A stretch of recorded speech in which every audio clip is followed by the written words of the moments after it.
მოგესალმებით, ეს არის დოქტორ დეტერმინისტის პოდკასტის მე-14 ეპიზოდი, რომელიც ჩაწერილია სივრცე 13-ში. ჩვენ დღევანდელი სტუმარი იქნება თინათინ დოთიაშვილი, რომელიც არის ჩვენი კოლეგა, თუმცა დღეს ვისაუბრებთ, ჩემს დღეს ჩვენ დიალოგი ძალიან საინტერესო გამოვა, იმიტომ რომ გვინდა ვისაუბროთ აუტიზმზე. თინათინის ოჯახის წევრი, თინათინის ძმა არის აუტისტური სპექტრის მქონე პაციენტი. და ამ შემთხვევაში თინათინის გამოცდილება ჩემთვის ძალიან საინტერესო იქნება, იმიტომ რომ როგორც სამედიცინო კუთხითაც სისტემას ხედავს შიგნიდან როგორ არის, რა პრობლემებია და ამავდროულად რა. და თან სუბიექტურად მისი ისტორიაა, რომ რაღაცა რომელზეც პირიქით მადლობთ მინდა რომ დავიწყო გვიზიარებ შენ ისტორიას და ამ თემის აქტუალიზაციას რომ მზად ხარ რომ მოკლედ კიდევ ერთი შენი აგურიც დადო ამ დიდ თემის გასაჯაროებაში და გააქტუალურებაში რა. თინათინ ძალიან დიდი მადლობა დღეს აქ მოსვლისთვის და შენი ისტორიის გაზიარების ზაობისთვის რა. მინდა დავიწყოთ დასაწყისიდან. რა, ჯერ მაინტერესებს როდესაც ხა საქმე მე არ მქონია ასეთი გამოცდილება, მართლა რომ გითხრა, სამედიცინო კუთხითაც სპექტრის მქონე პაციენტებთან რაიმე განსაკუთრებული შეხება არ მაქვს. როგორც გასტროენტეროლოგს ეს მოგეთ აი ძალიან აი დღეს ჩამთვალე შეგვიძლია აღმიქვა როგორც მართლა აი მხოლოდ პოდკასტის სამყარო და ავტორი შეიძლება არასამედიცინო სტაფიც კი, იმიტომ რომ ძალიან შორი შეხება მაქვს ამ თემასთან. რა მეკონებსა რომ სამედიცინო მუშაკი ვარ.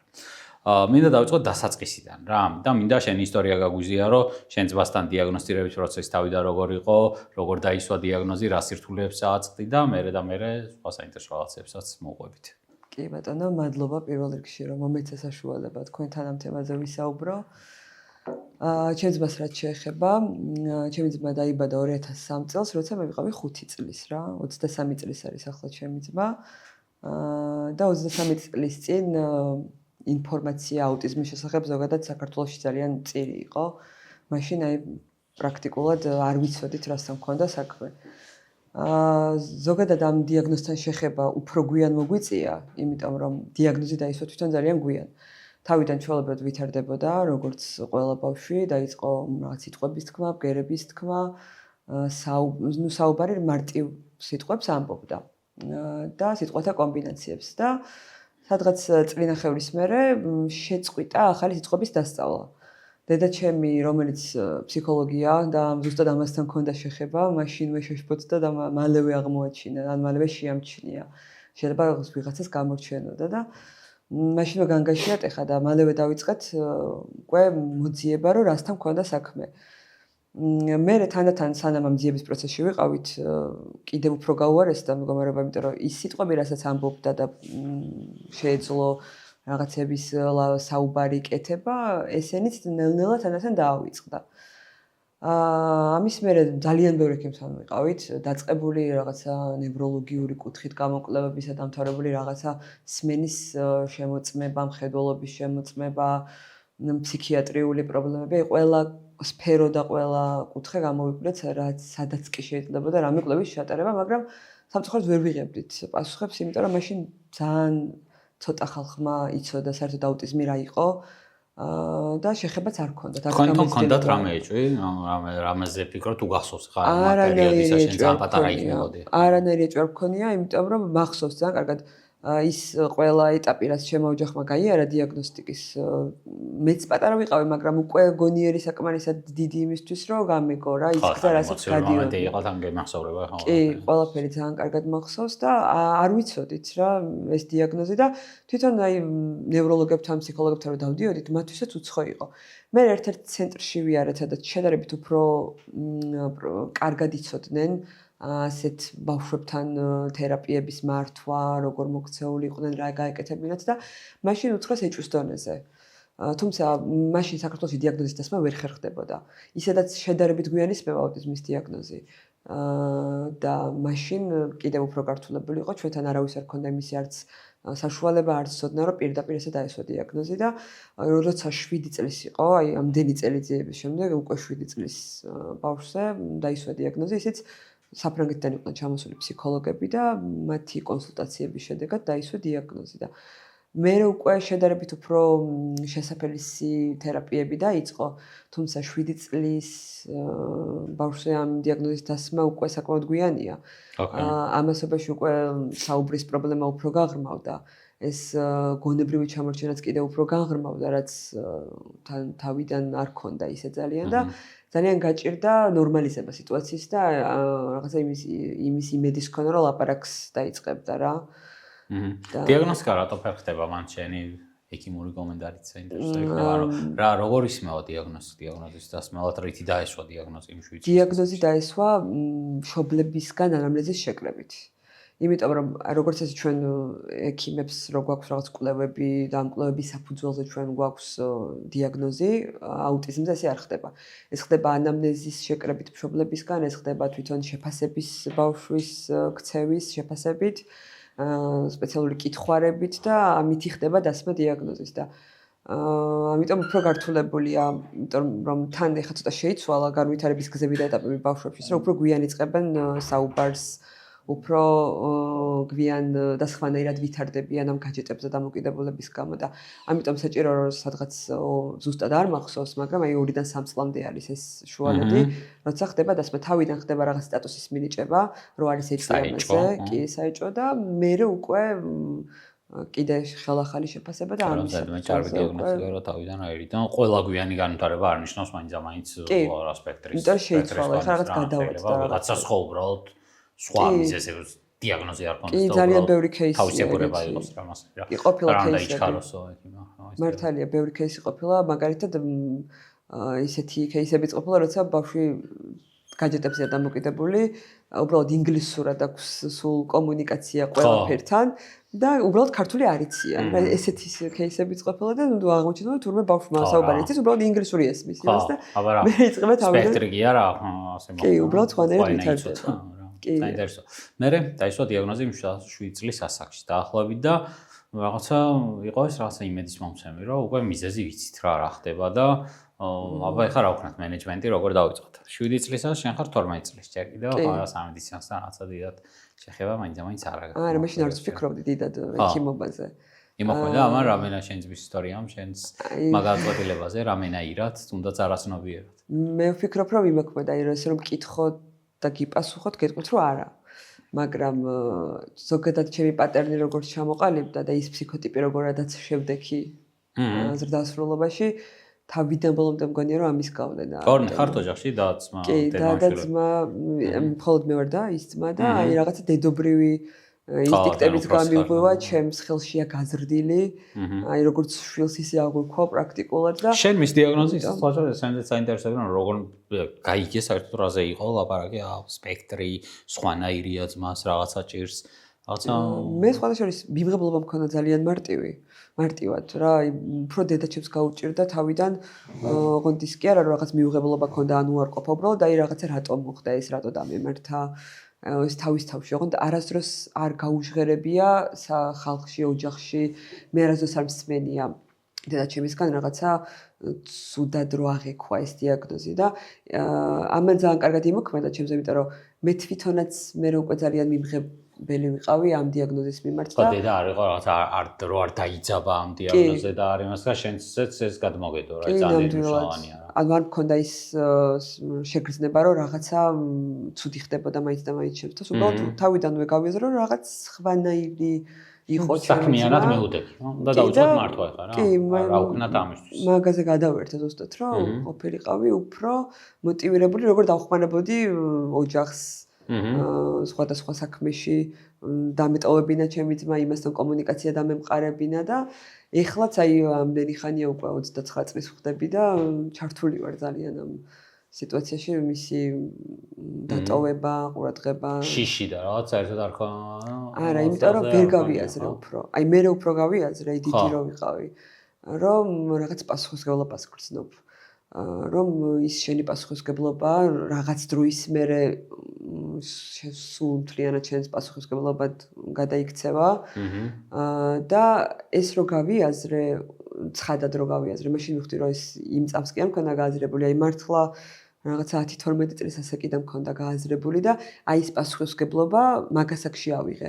ოღონდ ეს ჩემ თავთან აღიარებული არ მქონდა, უბრალოდ ვერ ვხვდებოდი რომ ეს ესე გავაკეთე მაშინ, მაგრამ ასე გამოვიდა. ასე გამოვიდა, რომ მე რო გადავხედე თურმე 12 წლის ასაკში მე უკვე მზად ვიყავი და ვიცოდი. ვაუ, ამგვარ რაღაცა.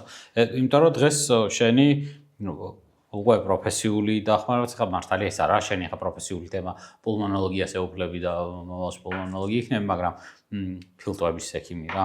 მაგრამ სამედიცინო მუშაკი ხარ რა და ამიტომ უფრო ანუ რაღაცნაირად ესე პროფესიული მეურვის ფუნქციაც გაქვს რა შენ ძმაზე რა აღებული ხო? ძალიან ძალიან მაინტერესებს, მაგიტომ ახლა რა სირთულეებს აიჭერ რომ დაუბრუნდეთ თავიდან დიაგნოზს და აი მე რა სამედიცინო კუთხით რა სირთულეებს აწყდებოდი, აი ეს ელემენტარულსაც კი რომელსაც შეიძლება ვერ ვიფიქრო, იმიტომ რომ არც პაციენტთან ასო ოჯახის შიდა შეხება არ მქონია რა ასპექტი თქვენ პაციენტებთან ძალიან მჭიდრო.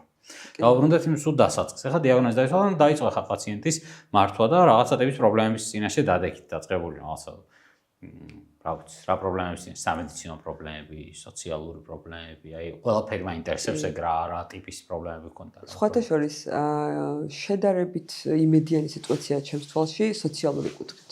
მიუხედავად იმისა, რომ ეხლა კიდევ უფრო გაუმჯობესდა სიტუაცია, აი ხალხის მხრიდან მიმღებლობა და ნაკლები რაღაცა სტრესი გარემოს და საზოგადოების მხრიდან.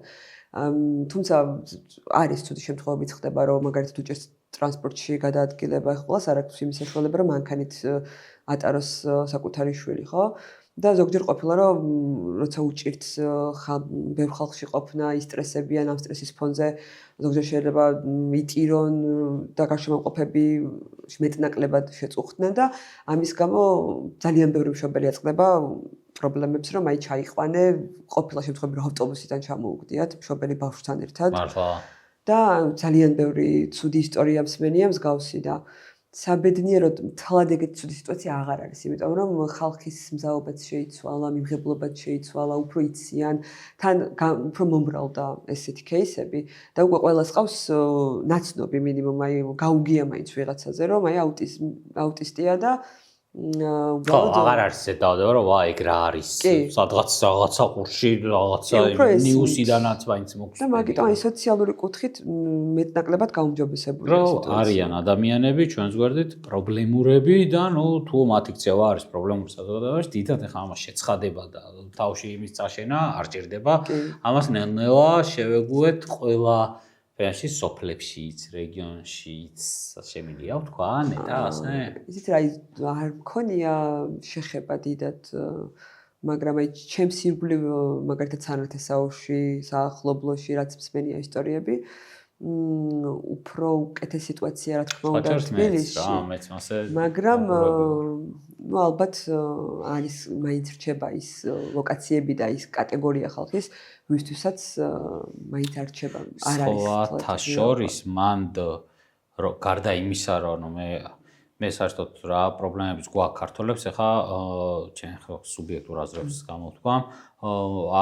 ჯერა რომ ეს პრობლემები რაღაცნაირად აი ცუდი ყოფით არის თავმოხმეული და ჩვენი მართლა აი ამ რაღაცა ძალიან მძიმე ახლო წარსულით რა და მგონია დროებით რომ ბუნებრივად რო უყურებ ჩვენს ფსიქოტიპს რა ქართველი ფსიქოტიპს და რო უკითხულობ ისტორიის წიგნებს და ჩვენს ლიტერატურას ხო არ უნდა იყოს ქართველი გულხვარძლიანი და ბროტი და რაღაცა უემპათიო ტიპი ეს უემპათიოები შეიძლება ყოფამ გავხად ყოველ შემთხვევაში შეიძლება სასურველს ვასაღებ რეალობა და ასე არ იყოს მაგრამ ყოველ შემთხვევაში მე ასე მჯერა რომ ეს ასეა რა რაზე ვაკვირდები ხოლმე იცი აი ისეთი რაღაცეები რაზეც ბევრი ფული და რესურსი შეიძლება დაიხარჯოს, რომ საზოგადოება შეიცვალოს, ჩვენთან ძალიან მარტივად ხდება ხოლმე. აი იგივე რეგიონებში დავკვირვები ვარ, რომ ისეთი თემები ძალიან ბუნებრივად ჩდება რაღაცა სოფლის, რაღაცა მიკარგულის ქსოვილში, რომ ამაზე რაღაცა შეიძლება 700 NGO მუშაობდეს 10 წლეულები და რაღაცა ტრენინგებს და საგანმანათლებლო კურსებს ატარებდეს, რომ ეგ შეიცვალოს და გახედავ და სადღაც მიკარგულ სოფელში ბუნებრივად ხედავ რაღაცა ისეთ თემებს რომლის დასალაგებლადაც ცივილიზაცია ბევრ ფულს ხარჯავს. ეს ცვლილებაც ახლა საზოგადოებაში გარდა იმისა, რომ არ მგონია, რომ ძალიან გულღჯო ტიპები ვიყოთ ასე ზოგადად, რა არ არის ქართველი ასეთი ადამიანი. რავი, არ მჯერა, რა, ბევრ პრობლემას რომ მოგვაცილებ, არ დავრჩებით ცუდი ადამიანები. კიდევ ერთი უნდა იყოს ამ ინკლუზიური განათლების და იმ ცოტა ხანი ევროპასთან ახლო თანამშრომლობის შედეგი, რომელსაც იმედი მაქვს ჩვენი ქვეყანა ისევ დაუბრუნდება ახლო მომავალში, რაც გქონდა რა, იმიტომ რომ ეს გადაღებული ინკლუზიური განათლება, რაღაცები ინკლუზიური ზოგადად საზოგადოება, ბევრმა ასე სიტყვაზე არც იცოდა, მაგრამ ტერმინი შეიძლება არ ცოდნა, მაგრამ ტერმინის რა მნიშვნელობა გახედავდი და კლასში ერთი ბავშვი შეიძლება და შიშიმი ყოფილიყო, ან პრობლემური ყოფილიყო. იმ ბავშვებს ეხა ჩემს დროს არ იყო მასე რა, მე 90-იანი წლებში სად იყო მას ეხა კლასში შიშიმო, ალბათ სახლიდან ვერ გამოდიოდა სამწუხაროდ, მაგრამ ეხა ჩემი დის, რომელზეც ცოტათი უფროსი ვარ, კლასში მაგალითად იყო გარკვეული პრობლემების მქონე ადამიანები და ბავშვები და ჩემი ძმაკაცის შვილების კლასშიც გამიგია მაგეთ შემთხვევები და ძალიან კარგია რომ ბავშვები ხედავენ იქ რაღაცა ეს სხვანაირია, რაღაცა პრობლემურია, ემპათია სწავლობენ, უფრო ანუ არ არის რა ის რაღაცა გარიყული ცალკე და ეგ ძალიან მიუხედავად იმისა რომ ეგ მოიტანა ევროპასთან ცოტა სიახლოვემაც რა, ცოტა ხნიანმა სიახლოვემ რა, რომელსაც იმედი მაქვს ძალიან მალე დაუბრუნდები და განვაახლებთ, იმიტომ რომ ეგ იყო რა, ეგ ისწავლება და ეგ გაკეთებადია, ანუ ფიზიკურად გაკეთებადია, რომ ჩაუსვი კლასში ერთი პრობლემური მქონე ადამიანი და ძალიან ცოტა ადამიანი აღმოჩნდება ისეთი გულღრჯო და თავხედი, რომელიც იტყვის, რომ ეს შიშიმოები არ მჭირდება აქ და ჩემმა ბავშვმა რატო უხუროს და სადმე ცალკე იყვნენ, ცალკე ოთახში ამოკეტილებიო, მაგეთი ადამიანი ყოველ შემთხვევაში ამას ვინც გაბედავს საჯაროდ ასეთი გულქვა მოსაზრების გამოთქმას საზოგადოება გაკიცხავს და იტყვის რომ ბოროტი ხო არა ხარ, რა გჭირს მართლა რა ადამიანია და პირიქით რაც შეგვიძლია სოციუმს რაღაცა ცოტა მოვიკლოთ და ამის ეს პრობლემურობას მოვეხმაროთ დაძლევაში რა, ერთად თუ რამე შეგვიძლია ისაც გაჭირვებული ქვეყანა ვარ და თუ რამის მოგვარება ერთმანეთის დახმარება შეგვიძლია, რატომაც არა ხო?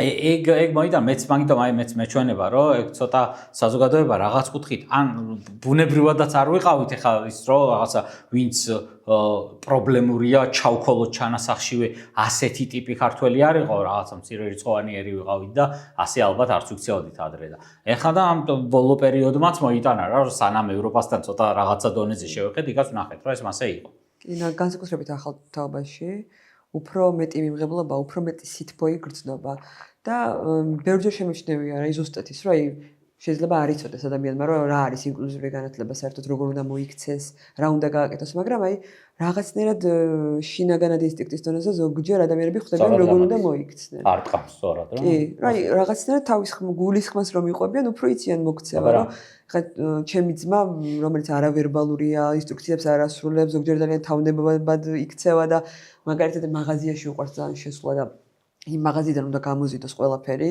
იმიტომ რომ უყვარს ძალიან შოპინგი. და ის რომ მოკიდებს უამრავ ბოთლებს, კოკაკოლებს, ფანტებს, ძეხველს, რომელიც ძალიან უყვარს ხელს. თან ეს რომ არ გინდა რომ ტანტრუმი მოაწყოს და შედუსანაც უფრო მშობელი იძაბება ხოლმე ეგეთ დროს, ვიდრე გარშემომყოფები, რომ არც გინდა რომ ტანტრუმი მოაწყოს, არც გინდა რომ ეს ამდენი გაზეთის მერე აკიდინო.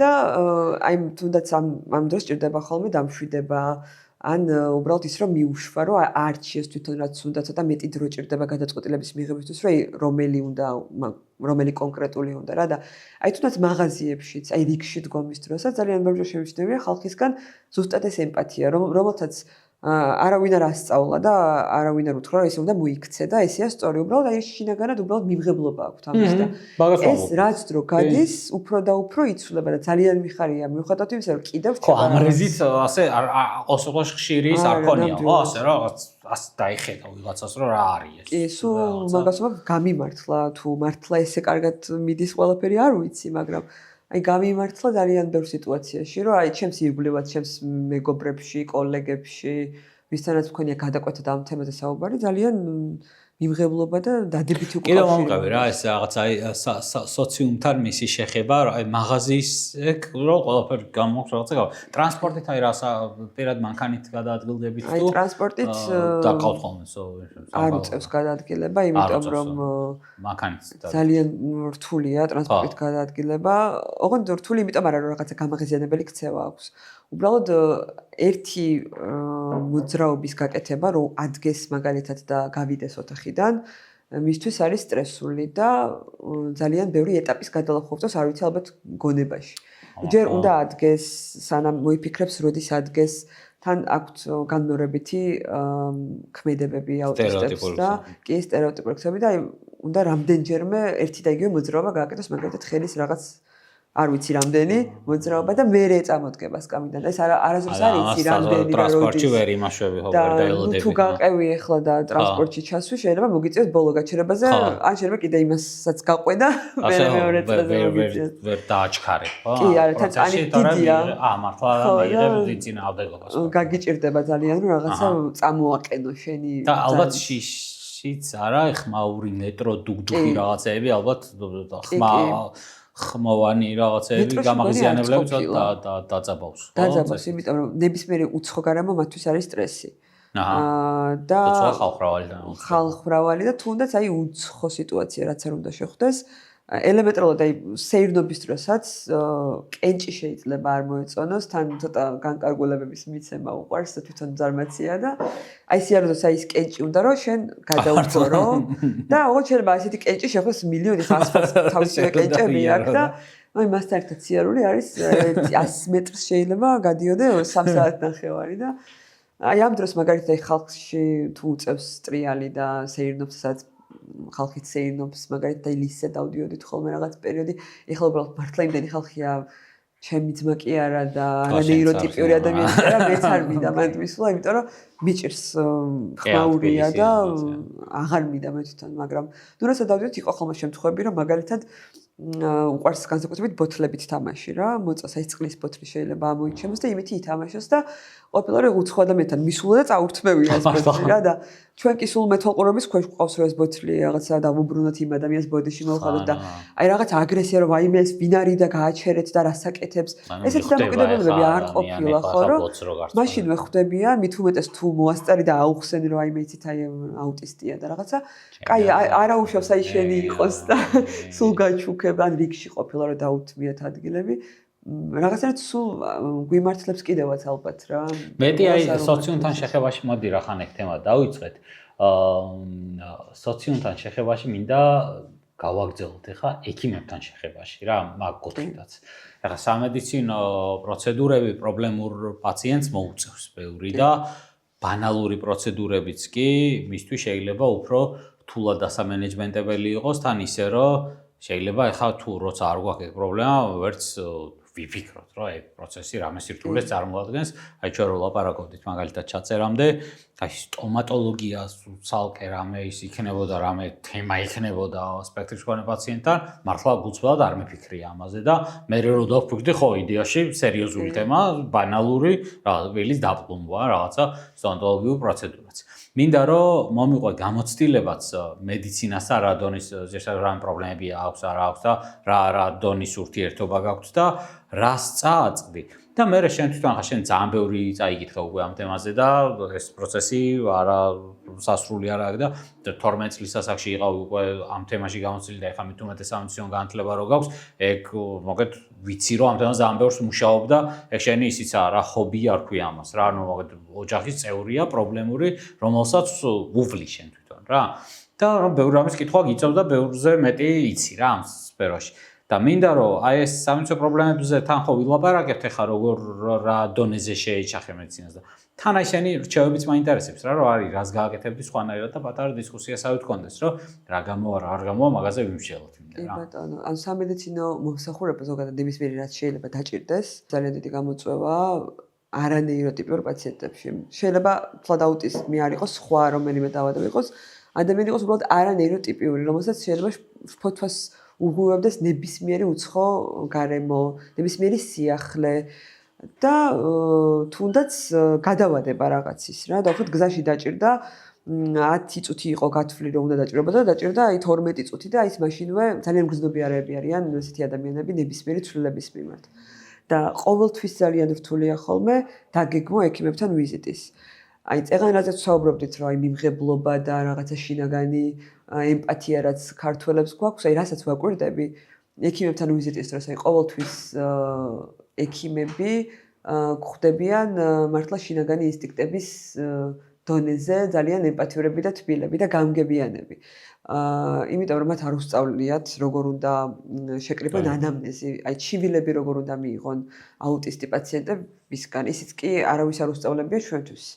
და არც ერთი ექიმისთვის დარწმუნებული ვარ და აი იმის იმედად და იმის ფონზე რომ უბრალოდ შინაგანად ძალიან ემპათიურები არიან, რაღაცნაირად ხდებიან გამოსდითო. კი, გამოსდით კომუნიკაციის დამყარება. მით უმეტეს თუ პაციენტი ვერ საუბრობს და თვითონ საერთოდ არ შეუძლია უთხრას რამე ტკივა, არ ტკივა, ანუ ექიმებისთვის ძალიან დიდი გამოწვევაა ეგ, რომ მიხვდე, ადამიანი არ გეუბნება ჩივილებს, ანუ ჩივილებია პირველი ეტაპი დიაგნოსტიკის და შენ არ იცი ჩივილები და გიწევს რომ რაღაცა მიხვდე. ცოტა რთულია. ამაში რა თქმა უნდა მშობლებს გვეხმარებიან, მაგრამ აი ეს ელემენტარული გარემოს მობილიზებაც კი, რომელზეც ჩვენ არ ვფიქრობთ და ამის ფუფუნება არ გვაქვს უბრალოდ ჩვენს ქვეყანაში, რომ ამაზე ვიფიქროთ. არის სისტემები, რომლებიც მუშაობს იმაზე, როგორ უნდა მომზადდეს ოთახი, საკონსულტაციო ოთახი აუტისტი პაციენტებისთვის. როგორ? ეს ყველაფერი ხდება overview-რა. ანუ ძალიან ინდივიდუალურია. ეს არ არის თან ყველაზე რთული ამ სიტუაციაში არის, რომ არ არის ტიპიური და არ არის რაღაცა ვერ დაიწერება წესი, რომ ესე უნდა იყოს.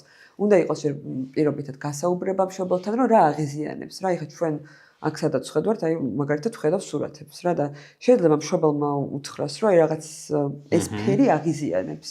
და ექიმისთვის ძალიან მარტივია უბრალოდ იცოდეს, რომ აი ეს 5 წუთი ადრე ჩამოხსნის იმ რაღაცა კონკრეტულ ნახატს ან სურათს და ჩამოხსნის და არ დაახვედრებს, რომელიც მას სტრესს არ შეუქმნის რა.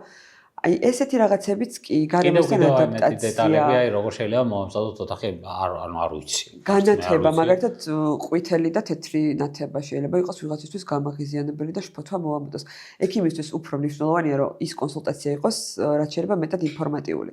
და ინფორმატიულობის ზღვარი გადის ზუსტად იმაზე, რამდენ ხანს გაჩერდება პაციენტი და რამდენი დრო გაქვს მასთან საკომუნიკაციოდ.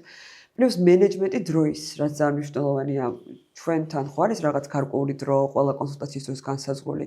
როცა იცი ექიმმა რომ უნდა მიიღოს აუტისტი პაციენტი, წინასწარ მშობელთან პრეანამნეზის შეკრების შემდეგ მას შეუძლია რომ დაამენეჯმენტოს ის რომ მაგალითად ამ კონკრეტულ კონსულტაციაზე თუ 40 წუთი აქვს გათვლილი ზოგადად, გათვალოს ცოტა უფრო მეტი ან ნაკლები, არ ვიცი.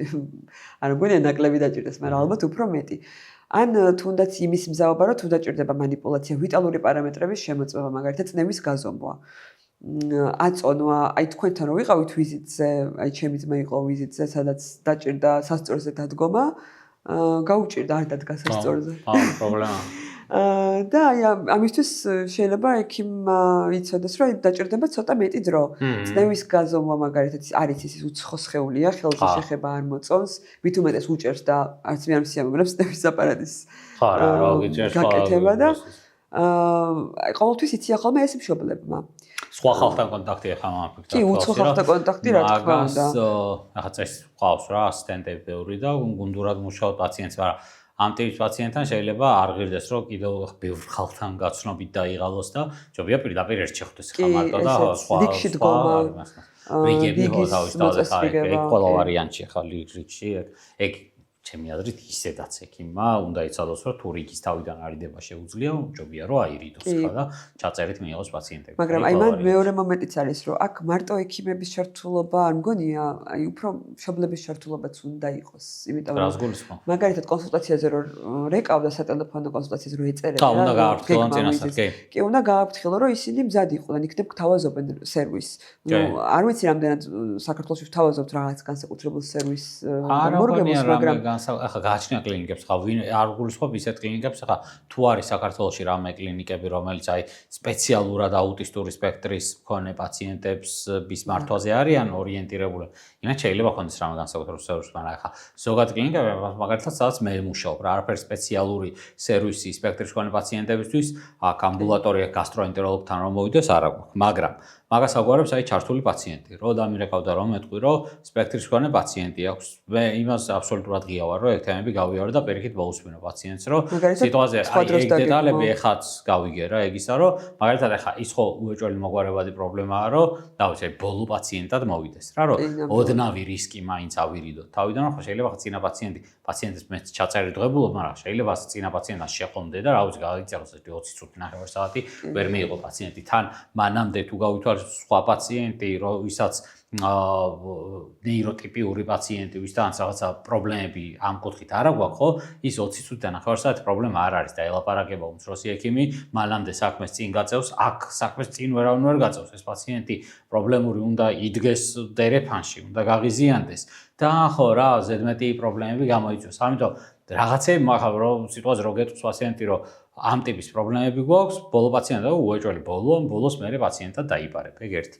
მე ხა დედა და ოჯახის წევრი თუ გეტყვის რომ ჯაბა იცი რა თუ შეიძლება ჯერ მე მოვალ რა თქვა 5 წუთით ადრე თუ რამდენი ხანი საჭირო იქნება და რომ ნახო ოთახი რომ შუქი როგორი გაქვს რომ პრობლემები შეგვიქმნის და 2 წუთში უკან წასვლა ამიწოს ეგეც პრობლემა არ არის აგერ ეხლა გეუბნები რომ მაგაზე ეხა პაციენტმა უბრალოდ მე თვითონ ეგ არ მომაფიქრდება რომ ეგ უთხრა ასე რომ მოდი იმიტომ რომ არ ვიცი ეგ რა ამიტომ და იყოს ჩართულობა აი ის თვითონ თუ ეხა დედა უფრო ის მართლა ეხა თხოვნა და ის ეხა ყველაფერს აგვარებსაც რომ იმიტომ რამე თუ არ მოეწონება ოთახში რაც შეცვლადია იმას უეჭველი შევცვლი ეხა ზედმეტ არ გავაღიზიანოთ ხა ის არა ეგ პრობლემა არ არის და ძალიან სწორად გავუსხვაზე მან იმას რა პაციენტის ჩართულობას იმიტომ რომ ეგ თემები ჩვენ მაგალითად თუ ამ თემაზე სპეციფიკურად აუტისტური სპექტრის მქონე პაციენტი ჩემთან ვიზიტზე შეიძლება სულ მოსულა 3 სულ ჯამში რა 5000-დან წელიწადში გასაწყობლად რა ანუ ძალიან ცოტა რაოდენობაზეა საუბარი რომელზეც აი რამე სპეციალური ინტერესი თუ არა აქვს ექიმს რომ აი ამ ჯგუფთან მუშაობს და ან რაღაცა მეცნიერია ამ თემის და რაღაცა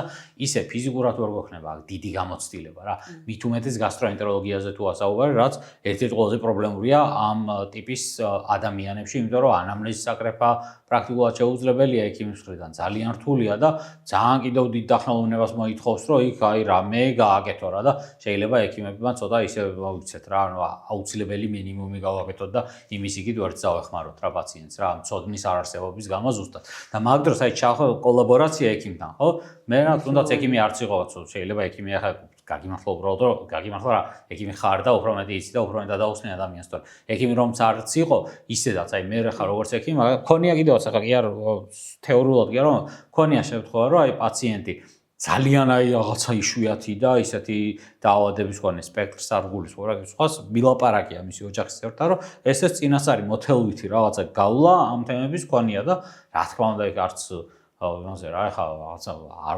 უკადრისოთ და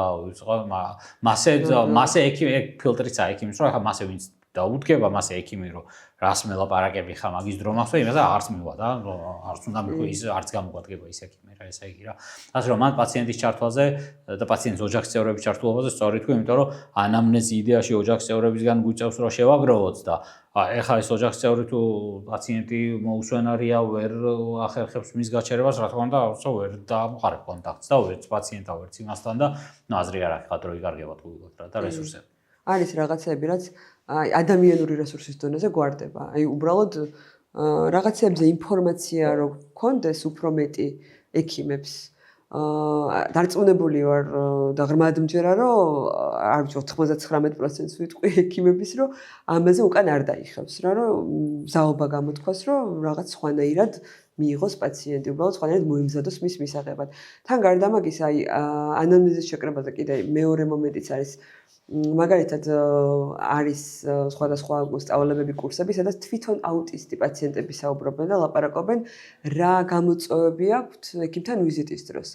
აი მანდაც ექიმის მომზადებასთან დიდი მნიშვნელობა აქვს, რომ აი ზოგჯერ თუნდაც არავერბალური პაციენტები, რომელთა ანამნეზი საჭიროა რომ მშობელმა მოყვეს, ან მხარდამჭერმა ვინც მიყვება ექიმთან მან კი უნდა მოყვეს, მაგრამ აი პაციენტს ზოგჯერ მაინც სჭირდება, რომ აგრძნობინოს ექიმმა, რომ ის მისი ექიმია და მისით არის დაინტერესებული. თორემ მაშინ დაიბარებდი დედას მარტო. კი, მართალია. აი ეს მომენტი მაგას შეგრძნების დონეზე ხვდება ხა მე ზუსტად ხო ვიცი ხოლმე, რომ ეხა პაციენტი ყოლია არაერთი ვისთან კონტაქტი შეუძლებელია რა ვერ დავამყარებ მაგრამ მარტო იმისთვის მომდომებია მის შეხედვით რომ იქნებ რაღაცა და ბევრ პაციენტთან გამმართლებია ეგ რომ რაღაცა ან ძალიან მოწონები ვარ ან რაღაცა და რაღაცა ცოტა გამიმარტივებია ამ რაღაცა უბრალოდ შეთვალებს შეხედვით და რაღაცა ცოტა მიფერებით და რაღაცა ტკბილი სიტყვის თქმით და არ შეშინებით და იმითი მართლა გამოსვლება ბევრს და ეგ არ უნდა თორე წინამ შემთხვევაში მაშინ ახლა დედას დაიბარებ ვიზიტზე ხო სულ არ დაიბარებ პაციენტს აი ეს საორგანიზაციოს მაგრამ აქვს მაგას მნიშვნელობა რა თუ მოაწონა ექიმმა თავი მსგავსი პრობლემის მქონე პაციენტს ხო შეიძლება ბევრი პრობლემა მართლა გაუმარტივდეს რა და რაღაცა უფრო ადვილად სამართავი გავხადოთ რა მე და აი კაია რომ ეგ აღნიშნე რა ეგ უნდა და რომ მეთქვა კი სხვათა შორის მიდგომაც არის აი ვიზიტების დაჯავშნაზე და აი დაგეგმვაზე სანამ ვართ ესეთი მიდგომაც არის რომ რადგან ასეთი ადამიანებისთვის სტრესია უცხო გარემოში მისვლა არის კარტები ფოტოების სახით სადაც არის მიწოდებული ინფორმაცია სად მიდის მაგალითად როგორ გამოიყურება კლინიკა ერთ გვერდზე უნდა იყოს ერთი ფოტო, ოღონდ აუცილებლად რომ არ იყოს გადატვირთვა ინფორმაციის კუთხით, რომ ბევრი ინფორმაცია არ მიაწოდა და მაგალითად იყოს ფოტო, რომ აი ამ შენობაში უნდა მივიდეთ. მე რო შევალთ მეორე გვერდზე იქნება ფოტო, რომ აი ესეთია მაგალითად რაღაცა მიმღები, რეცეპშენი, სადაც გავივლით რეგისტრაციას. ახლა შეიძლება რთული წინადადებები და კომპლექსურით არ უთხროს, ოღონდ ამას აკეთებს მშობელი ყოველთვის რა, რომ აუხსნას. მე აი ესე გამოიყურება ექიმის კაბინეტი, აი ამ სკამზე დაჯდები შენ. აი ამ ფერია კედელი, რომ ეს რო წინასწარ იცის, ნაცნობი იყოს უფრო უსაფრთხოების შეგრძნება უჩნდება და უფრო სანდოდ გრძნობს თავს რა. ეს მეც კი არასდროს არ მიფიქრი, აი აუცილებლად დავტესტავ შემდეგ ვიზიტზე, როცა და რა უნდა ხო ახლა ეგ რომ უცნაურად გამოჩება ექცევა თუ არ იტყვის კლინიკა ხარ მოვიდა სურათები იყოს ხო ახლა პრობლემა არის, მაგრამ ამას რომ აგიხსნის ახლა პაციენტი და გთხოვს რომ რაღაცა ის არა ვარ სუსის აგენტი რა მინდა რომ სურათები გადავიღო და არ გაგიკვირდეს ოთახში სკამს გადავუღებ იმას გადავიღო ეხლა ეგ სურათები სკამის სურათ ხო არ დევს ინტერნეტში და იმაში შეიძლება არ იდოს ასე ხო და მაგას რომ უარს მაგაზე რა ვიცი ხა ასე არ გეტყვი არა მაგაზე მეც კი არასდროს არ მიფიქრი არც როგორც ექიმის კუთხით და არც როგორც ოჯახის წევრის კუთხით და მე რაღაც ინფორმაციები რომ მოვიძიე მივხვდი რომ აი იმდენი პატარ-პატარა მარტივი რაღაც აი ადამიანური გამოსავალია იმისთვის რომ გაამარტივო მათთვის ის რთული პროცესები, რასაც ექიმთან ვიზიტის დროს გადიან, რომ მართლა არავინ არ დაიზარებს და მართლა და მაგათ რამეებს ახლა თუ აი გაცნობიერებული ამ ტერმინს ვიყენებ ხოლმე ხშირად და ძალიან მოსწონს პროფესიონალი პაციენტი თუ ამას ექიმს ეტყვის პირიქით კაცო ექიმმა რაღაცებს უნდა შევხედოთ იცი რომ და მიხარია რომ ნელა იცლება სიტუაცია მაგუთხით რომ ვიღაცა არის ვინც ყველაფერი იცის და ვიღაცა ვინც არ მეცინა ხო ასე არ არის ხა შენ თვითონ ექიმ ხარ ნახავ რომ ჩვენი მიზანი არის რაღაცა ამოცანების გადაწყვეტა და საერთო მტრის დამარცხება დაავადების სახით რა და პირიქით ანუ ზოგს უფრო აი სხვა ყაიდის ექიმ შეიძლება ეწყინოს კიდევაც ეხა პაციენტმა მასწავლოს და ეხა მაგის ისა ჩიტია ეხა რომ რაღაცეები მითხრას მაგრამ მე მართლა სიამოვნოს არის მასე რომ დამელაპარაკება პაციენტი მეგობრულად კეთილად რო ხედავ რომ ცდილობს რომ დამეხმაროს მე რომ ჩემი საქმე გაამარტივოს რას ლაპარაკობს სანატრელია ყველა ექიმისთვის რომ ოღონდ ვინმე გამოჩნდეს ვინც ასე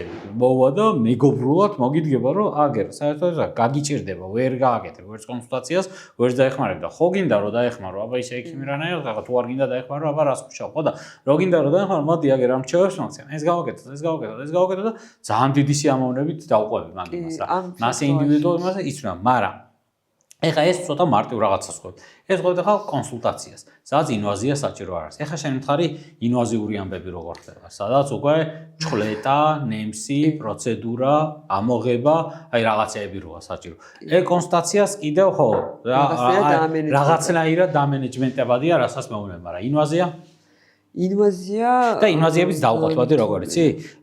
ერთი ბანალური ინვაზია, რა ვიცი, სისხლის აღება, სხვა ვენიდან. და ცოტა გავართულოთ ინვაზიები.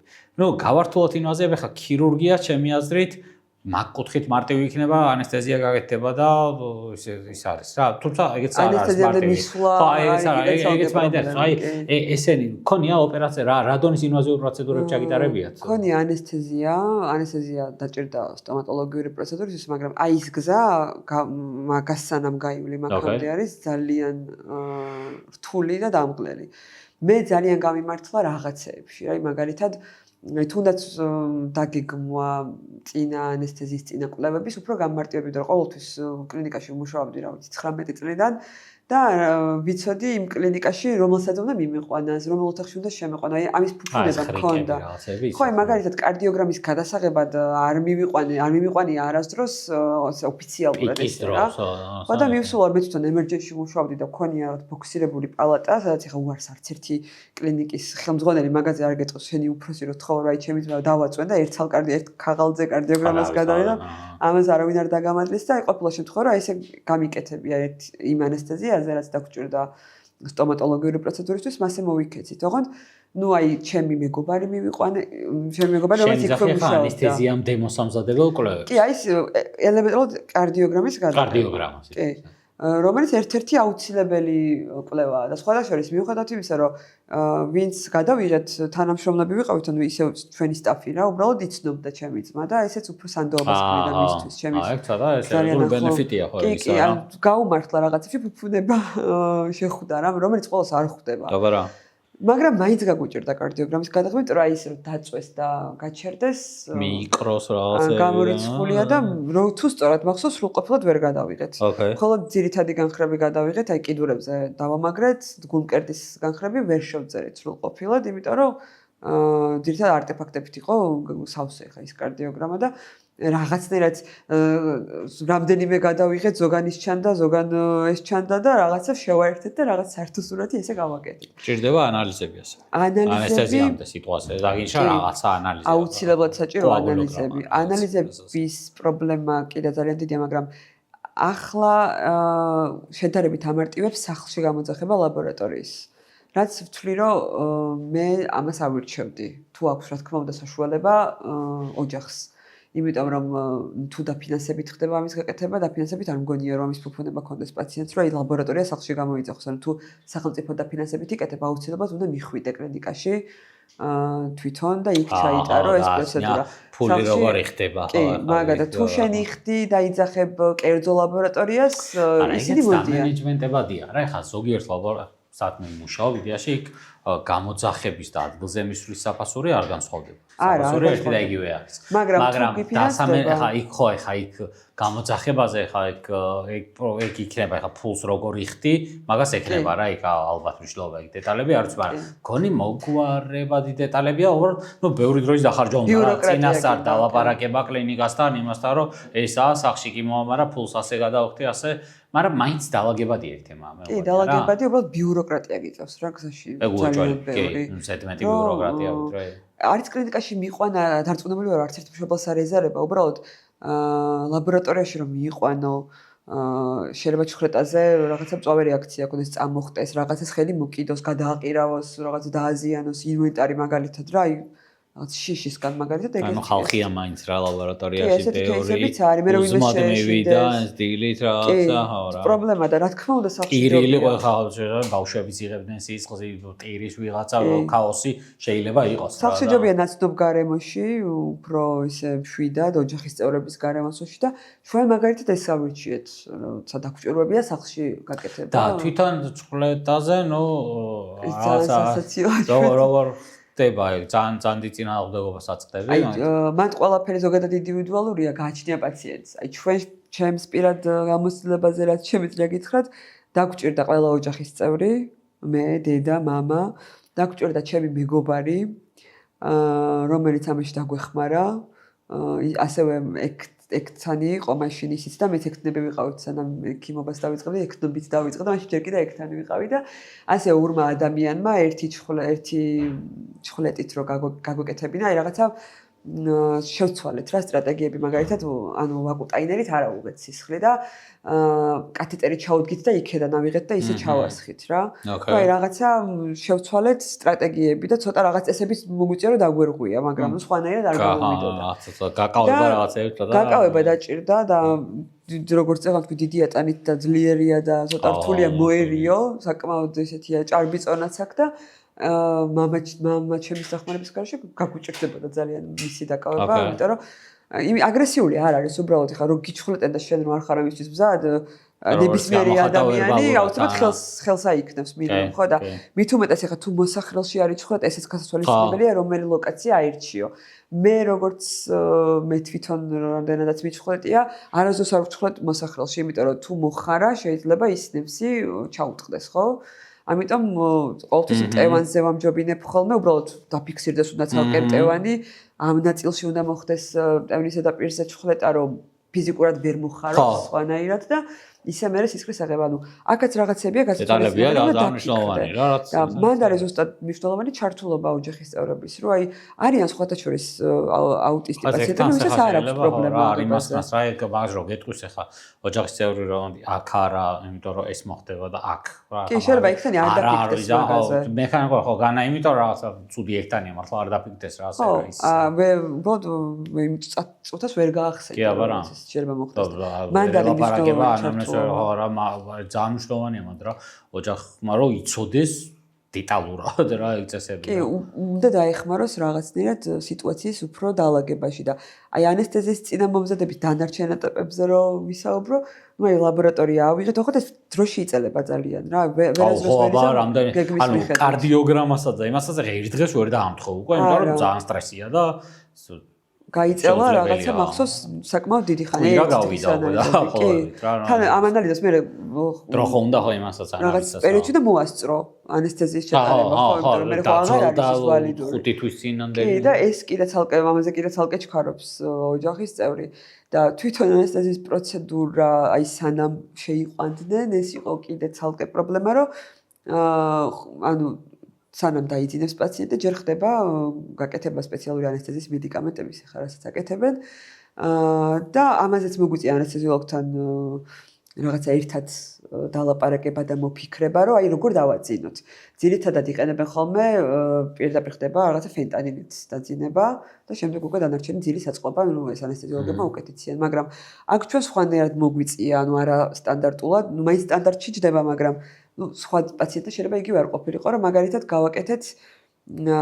თუ სწორად მახსოვს სომნოპოლი რომელიც ხანმოკლე მოქმედების არის და სწრაფძილს იწვევს უბრალოდ ხანმოკლე მოქმედების არის და გავაკეთეთ ცოტა დოზით რომ ბოლომდე არ დაეძინა იმიტომ რომ არ დაწვა საოპერაციო მაგიდაზე უბრალოდ რა არ გემორჩილება არ წვება და ვერავინ ვერ მოერევა და მოგვიწია რომ ჩავსვით ეტლში აი ძლივს უცებ აი ჰაერში რომ ესროლეთ ეს კათეტერი ჩაუდგით რაღაცა განზავებული რაღაცები მცირე დოზით ნარკოტიკი გაუკეთ და მივიდა იქამდე რომ დაჯდა ეტლში უკვე ეძინებოდა მაგრამ ბოლომდე რა თქმა უნდა არ ეძინა იმ დოზას ვერ გაუკეთებ რომ ანესთეზია დადგეს უშუალოდ იმიტომ რომ სუქისეთს დათრგავს ამიტომ მაინც ოდნავ შედარებით მეტნაკლებად ფხიზლად უნდა იყოს დროში შეზღუდული ხარ იმიტომ რომ ის მერე იმოქმედებს უთქვით რაღაც ეტაპის მერე დათრგუნავს ამიტომ უნდა მოასწრო რომ წაიყვანო კი და აი ხელა ის დაგჭირდა ძალისხმევა რა მეტყში ჩაჯდა მერე ეძინებოდა მაგრამ უძალიანდებოდა არ იძინებოდა ძალიან ებრძოდა ძილს და მერე ძლივს რაღაცნაირად ცოტა დავაძალეთ ცოტა მერე 100 კილო არის თუ მეტი არა ეს 100 კილო ეტლიდან გადმოსვიდა საოპერაციო მაგიდაზე დააწვინე მერე უცებ ინტუბაცია მოამზადე ნუ მზად კი ქონდათ მაგრამ გააკეთე და მანიპულაცია ჩატარე ეს საკმაოდ რთული პროცედურაა რა თქმა უნდა და ყველა კლინიკასაც არ აქვს ამის საშუალება და აი ეს პროცესი და ეს ყველაფერი გავიარეთ სტომატოლოგიური მომსახურების ეს უნდა მეთქვა ეხლა ვიღაცა ვინც ეხლა შეიძლება იქონოს რომ ეხლა აყვები რაღაცა სასწაულს რა ამ სტომატოლოგიურ პროცედურაზე რა დაგჭირდა რა ო რა პროცესებია მაგეთ რამე აი მართლა ნაფიქრი არ მქონდა რა კი აი მეც ასეთი ელემენტარი სტომატოლოგიის საერთოდ ნაფიქრი არ მქონდა სპექტრიდან პაციენტი არც მახსენდა რა რომ გამახსენდება სტომატოლოგია ნუ კაი რა რაღაცა წინავდეო გაუწევს მე ვეღარ ტვინში ასე აღარ თუ არ ჩავყავდი აღარ ფიქრობდა ეხლა რასაც მიყვები ეს ანუ მთელი ამბავია რა რომ სტომატოლოგიას და წარმოიდგინე თან ალბათ როგორც თუ სწორად მახსოვს მითხარი რომ ბევრი პრობლემები ბარემ ერთად ხო რა ამოსაღები ამოიღეს დასაბჟენი და იმიტომ რომ ამას ვერ გაივლი ხო ეხლა ასე მე რომ მივალ რაღაცა ერთ თვეში ისევ სტომატოლოგთან და უი ეს ეხლა ამ პროცედურაზე ასე ვერ ატარებ ხო ასე ერთიანად უნდა მოილიო რაც კი რამე პრობლემა გაქვს უცებ რაც ძალიან დიდი გამოწვევა ჩვენი ჯანდაცვის სიტუაციაშიც რა იმიტომ რომ სტომატოლოგიური პროცედურები ზოგადად ძალიან ძვირია ეს მაგალითად დაგვიჭდა თავისი ანესთეზიით ისედაც სტომატოლოგიური პროცედურები ხო არის თავისი ფასები აქვს გააჩნია თან რა დაზიანება აქვს კბილს და ასე შემდეგ სადღაც 6000 ლარამდე თუ სწორად მახსოვს ანესთეზიით და მაგ ეტაპზე არ იყო არანაირი ბერკეტი დაფინანსების, სახელმწიფო დაფინანსებით. ახლა როგორც ვიცი, არის რაღაც საშუალებები, უბრალოდ როგორც ხდება ხოლმე ბიუროკრატიულად არის იმდენად გაწერილი და გართულებული, რომ ჯერ უნდა მიხვიდე სტომატოლოგთან, ჯერ შეფასება, ანუ პირი უნდა გაუყოს სტომატოლოგს, რომ იმან ნახოს რამდენი კბილია დასაბჟენი, რამდენ კბილზე ჭირდება, რაღაცა რამდენია კარიესი, რა დოზის ჩარევა ჭირდება, ამას დიაგნოსტიკაც ხო უნდა სტომატოლოგიურადაც სხვა კუთხით, ხო? ამის წინასწარ თქმა შეუძლებელია ჩვენ არ ვიცოდით მაგალითად დაახლოებით რამდენი კბილის ხო დამჟანა მოუწოდა და რა დონეზე რა წინასწარ არ ვიცოდით დაახლოებით გითხეს იქვე ადგილზე იქ გადაწყდა მე ოპერაციიდან ანუ ანესთეზიის დროს რო დაიძინოს და შეაფასეს გამოვიდა გითხოს რა ეს ამდენი კბილი ამას ესჭირდება იმას ესჭირდება და იქვე გავიგეთ დაახლოებით მაქსიმალურად გაბერილი ფასები დავთვალეთ რომ მზად ყოფილიყავით რა ყველაფრისთვის მაგრამ აი კბილის ტკივილი ისეთი ტკივილი აი ყველას გამოუცდია მე მგონი ხო აი როგორ შეიძლება რომ მოითმინო და წარმოიდგინეთ რომ ადამიანს კბილის ტკივა ზოგი საერთოდ ახლა ჩემი შემთხვევაში ვერ ამბობდა რომ კბილის ტკივა და ვიღაცებმა შეიძლება თქვან და ეს პროცესი შეიძლება გაიწყოს თვეები და აი თვეები გამაყუჩებლები დაალევინე რომელიც ზოგჯერ არ მოქმედებს იმიტომ რომ თუ ნერვის კომპონენტიც არის ჩართული არაფერი არ მოქმედებს მაგ შემთხვევაში მithumas თუ შორს წასული პულპიტის პრობლემაც თუ არის თანდართული და ეს ელოდება პაციენტი და ფინანსების ეტაპს ის ზუსტად ნამდვილად არ ვიცი ჩვენ უბრალოდ იმდენად გვერთულა ამ ყველაფრის კეთება რომ აი თუ ოდნავ მაინც გაქვს იმის საშუალება რომ აი რაღაცა მოიკლო და გადაიხადო დარწმუნებული ვარ რომ აი არავინ არ გაიმეტებს საკუთარ შვილს იმისთვის რომ აი ალოდინოს თვეები იმისთვის როგორ კბილის თემა საერთოდ ანუ ტკივილის გაგება რომ არავერბალურ პაციენტთან უკვე გაქვთ ხო ნასწავლი ოჯახის წევრებს აი ამ დროს ალბათ კბილი ტკივა ეხლა მუცელი ტკივა აი რა ძალიან არატიპიურია ეგ ზოგადად და თან აუტიზმის პრობლემა ეგ არის რომ თავისი სხვადასხვანაირი ქცევები ზოგჯერ ფარავს სიმპტომებს ეგ იმისთვისაც ძალიან მნიშვნელოვანია მაგიტომ არის ოჯახის ჩართულობა ძალიან მნიშვნელოვანი რომ ნებისმიერი ტკივილი შეიძლება არ იყოს ტიპიურად ეხლა არავერბალურ პაციენტებში კბილის ტკივილს სხვათა შორის გაგვიმართლა რომ რაღაცნაირად ანუ უბრალოდ ხელს იგებდა ალბათ ეგ არის და ნუ ისედაც კი სულ ფიქრობდით რომ აი საკვებზე უარი ყოფილა არასდროს საკვებზე უარი საკვები იმდენად უყვარს რომ უბრალოდ უარს ვერ ამბობდა თორე ისე ზოგადად აი გქონდა ეჭვი რომ აი ამდენი ხანი ამდენი წლის არის მაშინ იყო ალბათ 20 წლის და 20 წლის არის სტომატოლოგთან არ ყოფილა და ეხლა ლოგიკურია რომ რაღაც დაჭირდებოდა აუცილებლად და კი და ნუ ისედაც სულ ეჭვდით აი სულ გვეშინო და მაგ დღის როდის დადგებოდა და როდის დაჭირდებოდა სტომატოლოგიური მკურნალობა და ნუ მე რაღაც დავგეგმეთ რაღაცები ვიზვალეთ და ძალიან გაჭირდა და სხვა ნებისმიერი სახის ტკივილიც აი მაგალითად თვით დაზიანება შეიძლება იყოს გამოხატული ან სხვანაირი არა მისთვის ტიპიური ქცევა ანუ მათი ქცევები ზოგიერთი ისაც არატიპიურია მაგრამ მისთვის პირადად არატიპიური ქცევა მაგალითად кейსებია რომ უბრალოდ მუცელზე შეიძლება ხელს ირტყამდეს აუცილებელია რომ ძალიან ძლიერად ირტყამდეს რა მაგრამ მქონდეს ტკივილი და ესეთი кейსიც იყო მომისმენია რომ ერთ-ერთი პაციენტი იყო ამერიკაში ოღონდ იყო ესეთი უბრალოდ განხილული იყო როგორც кейს რეპორტი და ამ პაციენტს დაიწყო მისთვის არატიპიური ქცევა რომ უბრალოდ როტაციული მოძრაობები დაიწყო რა ნუ სკოლაში დადიოდა და დაიწყო სკამის ირგვლივ სხვადასხვანაირად მოძრაობა და ეს მისთვის არ იყო ტიპიური და აქ ძალიან მნიშვნელოვანია ოჯახის ჩართულობის ხაზგასმა მასწავლებელი და ვინც არის მასწავლებელი და პლუს ექიმის საინტერესება რომ დედამ ჯერ მასწავლებელმა თქვა უთხრა მშობელმა უთხრა ნევროლოგს იმიტომ რომ ნევროლოგთან ჰქონდათ კომუნიკაცია სხვა რაღაც პრობლემების გამო და ნევროლოგმა რა თქმა უნდა აი არც რო დაფიქრდა ეგრევე მოიწვია კონსილიუმი იყო განხილვა ყველანაირი ექიმი შეიკრიბა ყველა სფეროსი ერთად და აი ამდენი ძალიან ბევრი განხილვის და ძალიან ბევრი ჭკვიანი ადამიანის დაფიქრების შემდეგ აღმოჩნდა რომ ამ ბავშვს ჰქონდა ტკივილი მარჯვნივ ფერდქვეშ და იყო მწვავე ქოლეცისტიტი და აი უბრალოდ როტაციული მოძრაობით დაისვა დიაგნოზი მწვავე ქოლეცისტიტის რომელიც არის აი წარმოუდგენელი მე თვითონაც ალბათ ძალიან გამიჭირდება და შეიძლება ვერც მივსულიყავი ახლა მაქამდე მიუხედავად რომ ექიმიც ვარ და ოჯახის წევრიც ვყავს ანუ იმ ხალა გამოწვევებია ესეთ პაციენტებთან რომ 1000 ჭკვიანი ტვინი გჭირდება 1000 ჭკვიანი ტვინი და თან ისეთი ჭკვიანი ტვინი ახლა პირველად რო ეხები ამ იმას ალბათ შანსი არა გაქვს რომ მიხვდე რა საერთოდ რაზე ლაპარაკობ ვერ გაიგებ რა ჭკვიანი ექიმიც არ უნდა იყო რა და ალბათ აი ისეთი ექიმი ვის ხელშიც არის გამოზდილი და ვინც იცის პაციენტს და ვისაც მისი არატიპიური ქცევები შესწავლილი აქვს იმიტომ რომ იმ არატიპიურში სხვანაირი როგორი არის მაგას დროზე დააკვირდეს და აი მოძრაობით რო ხვდები რომ ტკივილი არ იყოს, ანუ ჯერ ჩივილი რო არის საერთოდ, ჩივილის გამოცნობა რო გიწევს. იდენტიფიცირება რომ ჩივილია ზოგადად. ჩივილის გამოცნობა რო გიწევს და მერე პლუს ჩივილი რითია გამოწვეული ეგ ხომ უნდა გაიგო, ხა მუცელი ტკივა ხო არ არის მარტო დიაგნოზის საკმარისი არის, მუცელის გამოთკივა ეგ გაიგე მერე და მინდა თან ასე შემთხვევაში შეიძლება ეხა პირველი რაც გაიფიქრო რომ ეხა როცა ვერბალური არ არის პაციენტი, რავი დავნიშნოთ ბევრი გამოკვლევა და რაღაც ობიექტური კვლევის შედეგებით ვნახოთ, ეხა მაქსიმუმი გადავფაროთ, იყოს ჰიპერდიაგნოსტიკას არ აუშვებს, მაგრამ ეხა კვლევებზე რო ყვები ეხა შენ რო ელემენტარული პროცედურაა, მიდ და დანიშნე, აბა კომპიუტერული ტომოგრაფია დანიშნე როგორია და მაგნიტურეზონანსული ტომოგრაფია დანიშნე და კოლონოსკოპია დანიშნე და გასტროსკოპია დანიშნე და რავი დანიშნე ელემენტარული სისხლის ანალიზი დანიშნე, ხო?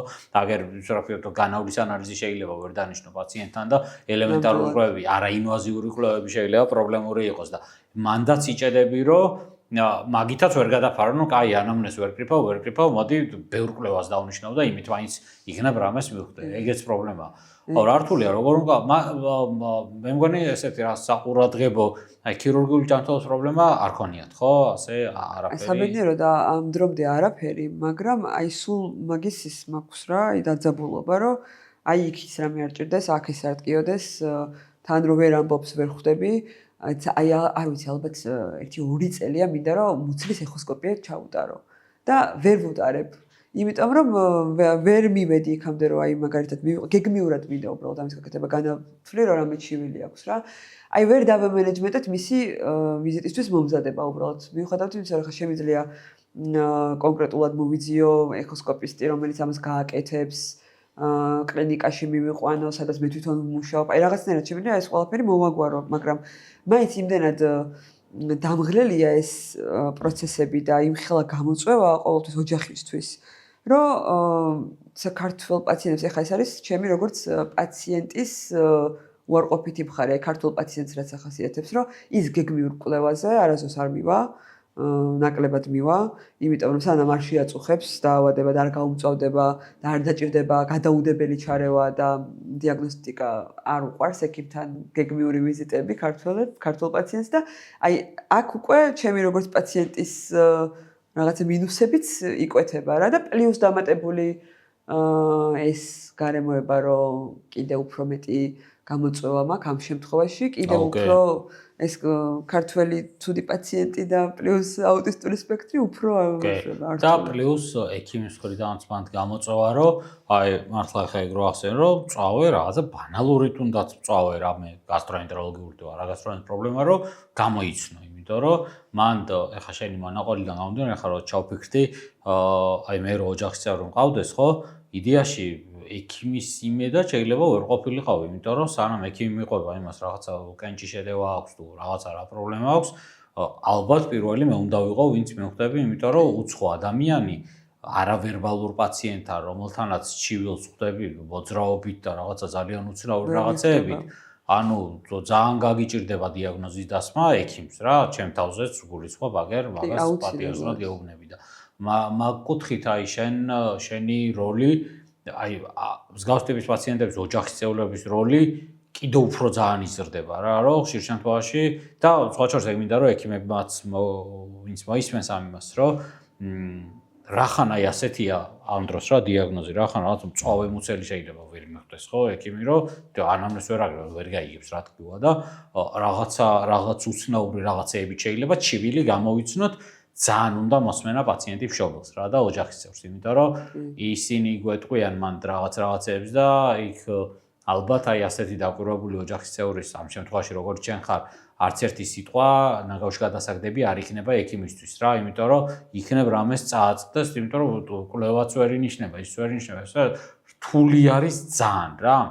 და ძალიან ბევრ რამეს მართლა სხვანაირად შევხედეთ. დასრულისთვის მინდა რომ მითხრა აი სად გესახება აი მომავალში აი რისი გამოსწორება გინდა ამ კუთხით რა შეგიძლია შენ როგორც ასე ერთ ჩვეულებრივ სამედიცინო სფეროს წარმომადგენელს და რა გეგმები გაქვს რა ამ თემაზე რა ვიცი რომ იმდენად აზარტულად ხარ ამ თემაში მარტო შენი ძმის გამოც არა და იმდენ რამე იცი უკვე და შენ საუბრიდანაც ძალიან კარგად ჩანს იმიტომ რომ მართლა ძალიან ბევრ რამეს დამიფიქრე საერთოდ არ მიფიქრე ასე რა ამ თემებზე რომ რაღაცებს მომავალში აი რას აპირებ რა აი რა იქნება შენი აგური, სადაც ამ თემის უკეთეს ხოვრებაში შეიტან და დადე. კი ბატონო, აი მაგაზე რომ ვუყურებ ცოტა რთული გზაა და დიდი გზაა, იმიტომ რომ ძალიან ბევრი გამოწვევა მაგ სფეროში რა, განსაკუთრებით უფრო მეტად გავუსვამდი ხას იმის გამო რომ წვავ პროცესებამდე არ მივიდეთ. პირველად ჯანდაცვის რგოლის სისტემაში რომ მოხდეს პაციენტების მართვა. რაც ნეიროტიპიურ პაციენტებსაც ძალიან გვიჭირს ისედაც. ჩვენ შემთხვევაში კიდევ უფრო მეტი სირთულეა, მაგალითად, კერძო დაზღვევის სარგებლობის შეუძლებლობა, რომ მაგალითად, კერძო სადაზღვევო კომპანიები ვერ აზღვევენ და არ აზღვევენ ასეთ პაციენტებს, იმიტომ რომ მათთვის არახარჯ ეფექტურია და მივიღეთ უარი ესეთი კომპანიებისგან და არასასიამოვნოა, მაგრამ თან მისი ბიზნესია და როგორც უნდა ისე გადაწყვეტს, ვერც ედავები, მაგრამ რა თქმა უნდა არ არის სასიამოვნო, ხო, ამის მოსმენა. და სახელმწიფო ჯანდაცვის სისტემა ისედაც ყველაზე მაქსიმალური დაზღვევა ეკუთვნით, როგორც განსაკუთრებული საჭიროების მქონე პაციენტებს, აი 218-ს რასაც ეძახიან, მაგრამ აი ეს ამბულატორიული კვლევები და გეგმიური კვლევები ისედაც ძალიან რთულია, ხო, რომ ჩაჯდე იმ დაფინანსებაში, რასაც სახელმწიფო გასცემს. და მით უმეტეს ასეთ პაციენტებთან კიდევ უფრო მეტი ხარჯია ნებისმიერი კვლევის ჩატარება, იმიტომ რომ ელემენტარულად გასტროსკოპია შეიძლება როგერს რაღაცა 500 ლარი დაგიჯდეს 2500 ლარი, იმიტომ რომ მას ანესთეზია მოყვება თან. ამიტომ აი ეს პირველადი სკრინინგები და ნაადრევად სხვადასხვა პათოლოგიების აღმოჩენა არის ალბათ პირველი ნაბიჯი, რაც უნდა გადაიდგას. თუნდაც ის რომ პაციენტებს ყავდათ ოჯახის ექიმი, აი ეს კულტურა ოჯახის ექიმის, რომელიც მუდმივად საქმის კურსშია მისი მდგომარეობის, იცის მისი ანამნეზი, ის თვითონ იქნება მე კომუნიკატორი სხვა პროფილის ექიმებთან. აი ეს ჩართულობა ოჯახის ექიმების დონეზე ალბათ ყველაზე მნიშვნელოვანი და პირველი ნაბიჯია, რაც უნდა გადაიდგას. და მე უკვე ამას მოყვება თვითონ კერძო და ვიწრო სპეციალობის ექიმების უფრო მეტი ინფორმატიულობა, რომ მაგალითად გინეკოლოგიური შემთხვევები რა გვხდება აუტისტ პაციენტებში, მაგალითად PMS-ის პერიოდი შეიძლება იყოს ურთულესი აუტისტი პაციენტებისთვის, რომელზეც არასდროს მეც თვითონაც არ დავფიქრებულ ვარ არასდროს და არის სხვადასხვა მიდგომები, როგორ უნდა მოხდეს მართვა PMS-ის დროს ქალი აუტისტი პაციენტების. კი ბატონო, მაგალითად ნევროლოგიური კუთხით, გასტროენტეროლოგიური კუთხით უფრო ხშირად რასთან გვაქვს საქმე, რომ ყველა პროფილის ექიმმა უფრო მეტი იცოდეს, რომ უფრო რაზე გაამახვილოს ყურადღება და ყველა სფეროზე, ყველა ვიწრო სპეციალობაზე მოიძებნება რამე ისეთი, რაც ტიპიურია აუტისტი პაციენტებისთვის და ამის ინფორმირებულობა უკვე ექიმისთვის წინ გადადგმული ნაბიჯია, რომ როცა მოდის შენთან პაციენტი და იცი რომ აუტისტია, უკვე ხვდები რაღაცა გეზი გაქვს, რომ აი უფრო მეტად მაგალითად ამას ეს დაავადება შეიძლება გქონდეს და ჯერ იმას გამორიცხავ, რომ ძალიან სიღრმეებში რო არ წახვიდე და მთავარია აი ინფორმაციის მიწოდება ალბათ ყველაზე მარტივი და ოჯახის ექიმის როლი როგორც აი ამ პაციენტზე მეურვს, იმიტომ რომ ყველა პაციენტს არ ეყოლება ხა ოჯახის წევრი, ვინც ექიმია და ვინც ამ იმაში ერგოება. კი, და რაც ყველაზე სასიხარულო არის მოდელები. აი ეს მოდელები ძალიან კარგი მოდელია იმისთვის, რომ შეიძლება ისწავლოთ გადმოვიდეს ქართულ რეალობაში. იმიტომ რომ ძალიან მნიშვნელოვანია რომ ადამიანური რესურსია ამის ერთ-ერთი მხარე, რომელიც ვფიქრობ რომ გვაქვს, იმიტომ რომ აი მიღებლობა და ემპათია მართლა ძალიან ბევრ ადამიანში არის, რასაც ვხედავ და ექიმების მიღებლობაც არის ძალიან დიდი, რა თქმა უნდა. და რაღაც ფუფუნებებიც გვაქვს, აი მაგალითად ის რომ ევროპაში რიგში რო უწევთ დგომა პაციენტებს თვეები, ჩვენთან ეგ პრობლემა არ არის. და ამას პლუს დამატებული ოდნავ მეტი მონდომება, ინფორმაციის მიწოდება და რაღაცა ჩართულობა, უკვე დამატებითი ჩართულობა სახელმწიფოს მხრიდან და ექიმების მხრიდან უკვე ძალიან წინ გადადგმული ნაბიჯია და შეიძლება რაღაცებში იმის პოტენციალიც გქონდეთ, რომ იმათზე უკეთესები ვიყოთ. რაღაცები მარტივად მოგვარება, ჩვენი სიმცირე შეიძლება იყოს ჩვენი უპირატესობა ამ შემთხვევაში. კი, აი ზუსტად ძალიან სწორად. თინათინ ძალიან დიდი მადლობა რა. ბევრ საინტერესო ასპექტ შეეხე ამ თემაზე საუბრისთვის პირადად ჩემთვის რაღაცა ძალიან ბევრ რამე სიახლე იყო და დიდი მადლობა რომ დღეს ჩვენი სტუმარი იყავი და ძალიან ასე ვთქვათ მრავალი კუთხით შეგვახვედე განსაკუთრებით აი სამედიცინო პროცედურები აუტისტური სპექტრის მქონე პაციენტებთან, რა სირთულეებთან შეიძლება იყოს კავშირი და როგორ უნდა გადავლახოთ ეს სირთულეები. ეს იყო დოქტორ დეტერმინისტის პოდკასტის მე-14 ეპიზოდი. ჩვენი შემდეგი ეპიზოდი დაიდება 2 კვირის შემდეგ მოთხშაბათს. ეს ეპიზოდი ჩაწერილი იყო ისევ როგორც ყველა წინა და როგორც იქნება მომდევნო სივრცე 13-ში. კარგად ვზანდებოდეთ დროებით.